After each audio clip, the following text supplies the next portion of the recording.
Escribiré esto más que nada para poder darle un cierre a toda la angustia que estoy experimentando en este momento.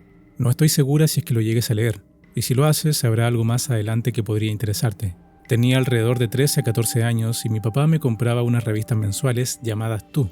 Eran de esas típicas revistas de adolescentes, de colores vistosos, recetas de cocina fácil, tips de maquillaje y test del tipo ¿qué tipo de estudiante eres?, consejos amorosos y chismes de famosos. Estuve varios meses leyendo, hasta que en una edición de la revista empezó una nueva sección llamada Tú Esotérica, con un diseño atractivo, vistoso, pero inocente. Primero empezó con una plana, luego con dos, hasta que se quedaron en 2 páginas enteras describiendo todo sobre los signos zodiacales. ¿Con cuál signo eres más compatible? Famosos y sus signos zodiacales. Mejores amistades según el horóscopo. ¿Cómo eres en la escuela según tu signo? Descúbrelo. Aparentemente normal, hasta que meses después apareció Hechizos Sencillos, otro apartado de la misma, que te enseñaba a realizar pequeños hechizos para aminorar tu rutina diaria. Llegas tarde a la escuela, realiza este hechizo mental, aún lo recuerdo. Si estás en el colectivo atrapada en un taco y necesitas minutos para no llegar tarde, cierra los ojos e imagina que tienes un reloj al frente tuyo. Tiene que ser análogo y en tu mente imagina que estás retrocediendo las manijas del reloj mientras dices estas palabras. Así el universo te dará más tiempo para llegar.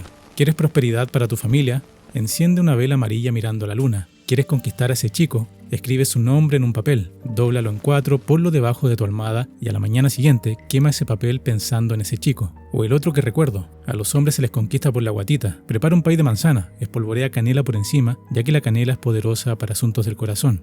No voy a mentirte, llegué a realizar alguno de estos hechizos, pero con temor, porque sabía que aunque era todo muy inocente y cosas muy sencillas por así decirlo, no dejaba de ser algún tipo de hechicería.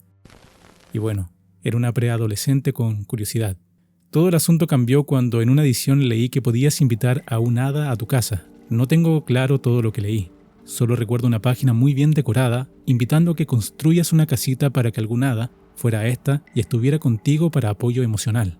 Tenías que decorarla con piedras y elementos de la naturaleza, para que se sintiera como en su ambiente, y algo personal tuyo, para que fuera más hogareño. La casa que hice contaba de una caja de zapato pintada de azul, con piedras que encontré en el jardín y algo de pasto. También tenías que recitar algunos versos, imaginando la posible hada. En realidad, no pensé que lo que estaba haciendo fuera algo grave. Incluso llegué a pensar que no tendría ningún efecto. Luego de 2 semanas, al subir por la escalera llegué a divisar una luz media azul que estaba dentro de la casa. No le di importancia. Pensé que eran las luces de los autos que pasaban por fuera. Es en este punto de la historia donde todo cambia. Pasaron algunos días y yo me sentía extrañamente cansada y con pena. Pasaron otros días y al entrar a la pieza a oscuras, yo sentía que había una presencia en la esquina que me observaba. Yo tratando de hacerme la valiente y recordando las palabras de mi papá diciéndome que tenemos autoridad contra estos espíritus, no lo tomaba en cuenta. Iba directo a prender la luz. Siguieron los días y la presencia continuaba junto con la casita de la hada. Tuve un cambio repentino en mi actitud. Me sentía con tanta pena no entendiendo el porqué. Podía dormir por las noches, pero al despertar en las madrugadas sentía esa presencia, vigilando desde el rincón. No hacía nada más. Sucedió que después de días y noches así, yo experimenté una sensación extraña. Era dentro de mí, no era algo físico, era algo más bien espiritual. Sentía que algo me estaba reteniendo. Ya no era yo, era algo que se alojaba dentro de mí. Pasaba los días llorando sin poder contarle a nadie. Cuando alguien me veía yo cambiaba de actitud, y no era que yo fingiera a propósito, simplemente cambiaba mi expresión, sin tener siquiera un poco de control. Estuve unos días así y yo deseaba que me ayudaran. Miraba a mi papá tratando de explicarle lo que me sucedía, pero las palabras no salían de mi boca. En ese tiempo yo aún asistía a un templo evangélico. Al entrar, por dentro suplicaba a Dios para que me ayudara. Miraba a los hermanos con la ilusión de que pudieran ver el sufrimiento que tenía e hicieran algo. Pero nada de eso pasó. ¿Me veían mal? Sí, pero para ellos era una simple etapa de la adolescencia. Empecé a autolesionarme haciendo cortes en mis brazos. Esa presencia parecía que se calmaba dentro de mí al sentir eso. Estaba completamente segura de que tenía algo que me poseía. Era tal mi angustia y pena que el suicidio estuvo presente en mi cabeza.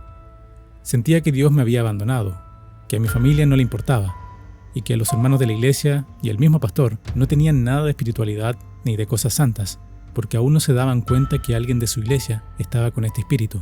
Entonces quise de algún modo desafiar a Dios. Le dije que si este era mi destino, yo me mataría. Si no quería ayudarme, yo terminaría con esto, sabiendo incluso y también con el temor de que mi alma no estaría en los cielos. Hubo una situación que siempre he recordado y fue con mi sobrina. Ella tendría unos 5 años y mi sobrino era un bebé de unos 6 meses. Él estaba en el coche y estábamos por salir. Yo me acerqué para darle cariño y mi sobrina vino corriendo, no sé de qué parte. Me empujó con sus bracitos y me gritó: «Aléjate de mi hermano». Mi hermana estaba cerca y le retó. Lo único que atiné fue a reírme nerviosamente. Me alejé y pensaba en lo que me había dicho: «Aléjate de mi hermano». De alguna manera sabía que ella no me lo decía a mí. Esa misma semana, el sábado, estaban en campaña evangelista en una plaza de mi ciudad. Yo estaba con episodios de llanto que no controlaba y estaba ahí, acompañando a mis papás, parada mirando a la gente y sintiéndome la mierda más grande que había. Se me acercó una hermana de la iglesia invitándome a que me acercara más, porque yo estaba muy alejada. Le dije que me iba a quedar en el lugar porque estaba bien. Ella quizás notó la pena y la desesperación en mis ojos. Quiero creer en eso. Y me dijo: «Dios te ama». Me sonrió con compasión y se fue. Me quedé ahí preguntándome por qué Dios hacía eso si me amaba. Al día siguiente, domingo de iglesia, asistimos todos menos mi papá, que no recuerdo por qué se quedó en la casa. En el momento que yo pisé el templo, esa presencia se desesperó. Yo tocaba el pandero, así que tenía que estar en primera fila. Estando ahí, intranquila, incómoda, desesperada por salir, empezaron con los cánticos y tuve que ir al baño. Me senté en la tapa del inodoro. Algo se agitaba dentro de mí. Quería salir corriendo, estar lejos de toda esa gente. Sentía unos deseos de gritar, pero no era yo la que quería gritar. Mi cuerpo se movía tembloroso, mis manos se agitaban. Mis dedos estaban sin control. Empecé a rasguñar las paredes. Ahí comprendí que había llegado el día, que iba a salir lo que sea que estaba dentro.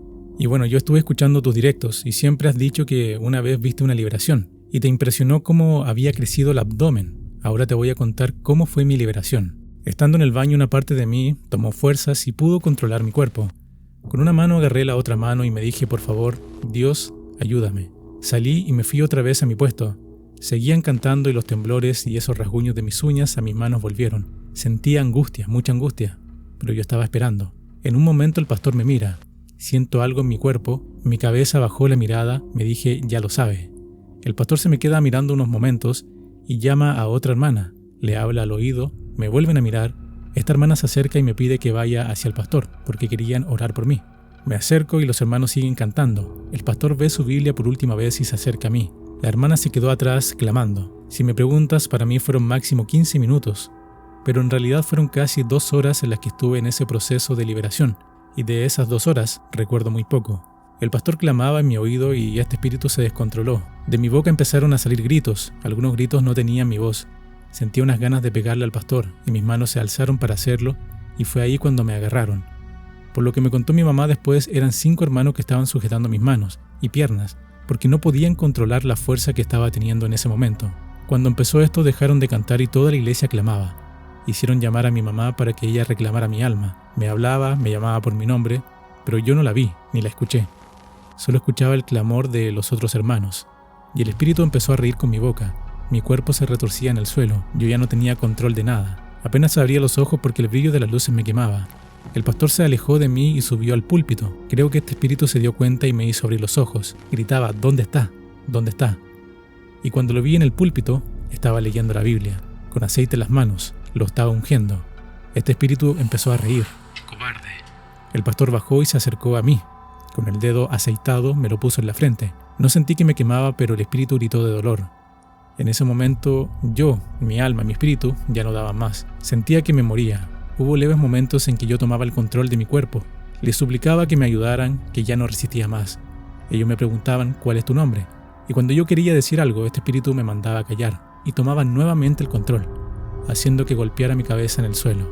La situación que te voy a relatar ahora tiene un cierto parecido a lo que viste. Yo estando de espaldas mirando hacia el techo, este espíritu se reía, se mofaba, porque supongo había pasado demasiado tiempo y no habían logrado nada. Los hermanos estaban agotados espiritualmente. Luego otro hermano se acerca y empieza a clamar. Me vuelve de nuevo ese retorcijón de cuerpo y siento en mi cuello, en mi garganta, algo que aprieta. Mi mamá dice que mi cuello se estaba hinchando. Fue ahí donde perdí el conocimiento y desperté nuevamente. Ya no sentía esa presión y estaba resignada que iba a morir. Pero otro hermano que era del coro también empezó a clamar por mí. En realidad se iban turnando, y este hermano me habló directamente. «Estefanía, sé que me escucha. Lucha, por favor». Voy a colocar el diálogo que hubo porque lo recuerdo perfectamente. El espíritu decía: «Ella no te escucha», mientras el hermano decía: «Cállate. Ella es mía. Desde aquí puedo oler tu inmundicia. ¿Cuántos son?». «¿Qué te importa? Ella es mía». ¿Desde cuándo estás atormentándola? Ella está dormida, no te escucha. En el nombre de Dios te ordeno que te calles. Quiero hablar con Estefanía. Dios está reclamando el alma de Estefanía, devuélvela. No se la daré. En el momento que yo escuché que Dios me reclamaba, sentí esperanza. Reuní las pocas fuerzas que me quedaban y tomé el control de mi voz. Les pedí que cantaran una canción específica, de alguna manera sabía que eso iba a ayudar. Vi al pastor gritarle al hermano que estaba encargado del coro, que se pusiera a cantar. Cuando empezaron los primeros acordes, este espíritu gritó y no paraba de gritar. No era mi voz, era una voz masculina.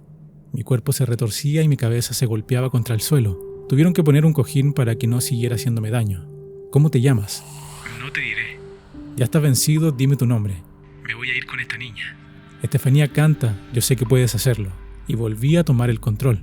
Ya no sentía que este espíritu estaba tan adherido. Comencé a cantar, y la voz del espíritu se alternaba con mi voz. Solo gritaba. No, cállense, nos queman. Ayúdame, ayúdame.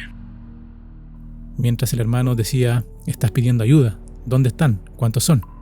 Ayuda, están afuera, ayuda, nos queman. Dime cuántos son. Somos legión. Es lo que respondió ese espíritu. Después de eso se pusieron a cantar cada vez más alto y con más intensidad. Escuchaba al pastor que les gritaba a todos los hermanos que solo cantaran. Y yo, siendo Estefanía, les dije el nombre del espíritu, pero no lo escribiré aquí. El espíritu me trató de estúpida, me mandaba a callar, pero lo dije con las fuerzas que me quedaban. De ahí en adelante todo se agilizó. Escuchaba que clamaban sacando a esta entidad. De mi nariz fue saliendo una especie de espuma blanca, la cual limpiaba con confort. Vamos, Estefanía, tú puedes, resiste, no estás sola, repetía el hermano.